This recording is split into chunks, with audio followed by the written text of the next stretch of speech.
Assalamualaikum warahmatullahi wabarakatuh.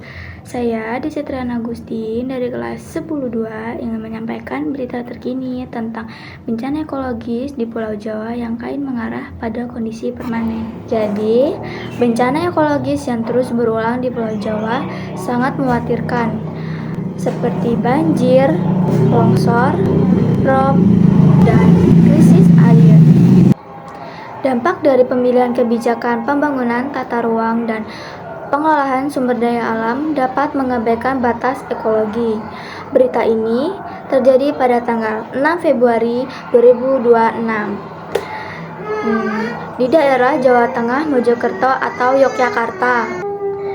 Peningkatan kejadian banjir terjadi pembangunan yang menutup ruang resap air di Jawa Barat yang menjadi kawasan tangkapan air bagi DAS besar seperti Ciliwung, Citarum, dan Cisade.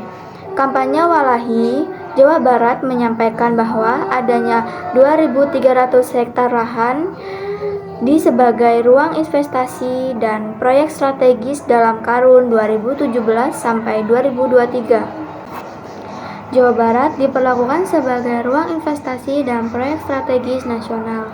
Di daerah Yogyakarta, ada tekanan ekologis datang dari aktivitas pertambangan pasir yang terkonsentrasi di penambangan pasir, bukan hanya soal ekonomi lokal, tetapi soal perubahan morfologi sungai yang terjadi penurunan permukaan air tanah. Dan risiko banjir semakin meningkat. Sementara itu, di daerah Jawa Barat ada kerusakan kawasan hulu dan pesisir dengan berjalannya secara bersamaan. Di daerah Jawa Timur, hilangnya ratusan hektar hutan di hulu DAS berantas, yaitu proyek panas bumi di kawasan hutan, dan menyusutnya mangrove di pesisir Jawa Tengah. Mata air mangrove adalah sebagai penyangga keselamatan warga. Walahi menegaskan perlu perubahan arah pembangunan di Pulau Jawa. Urban Wahli Nasional Berkeadilan menyatakan bahwa saat ini perlu mendorong pemulihan melalui ruang berkeadilan dan perlu juga diberi ruang besar bagi pemerintah daerah dan berpartisipasi oleh masyarakat.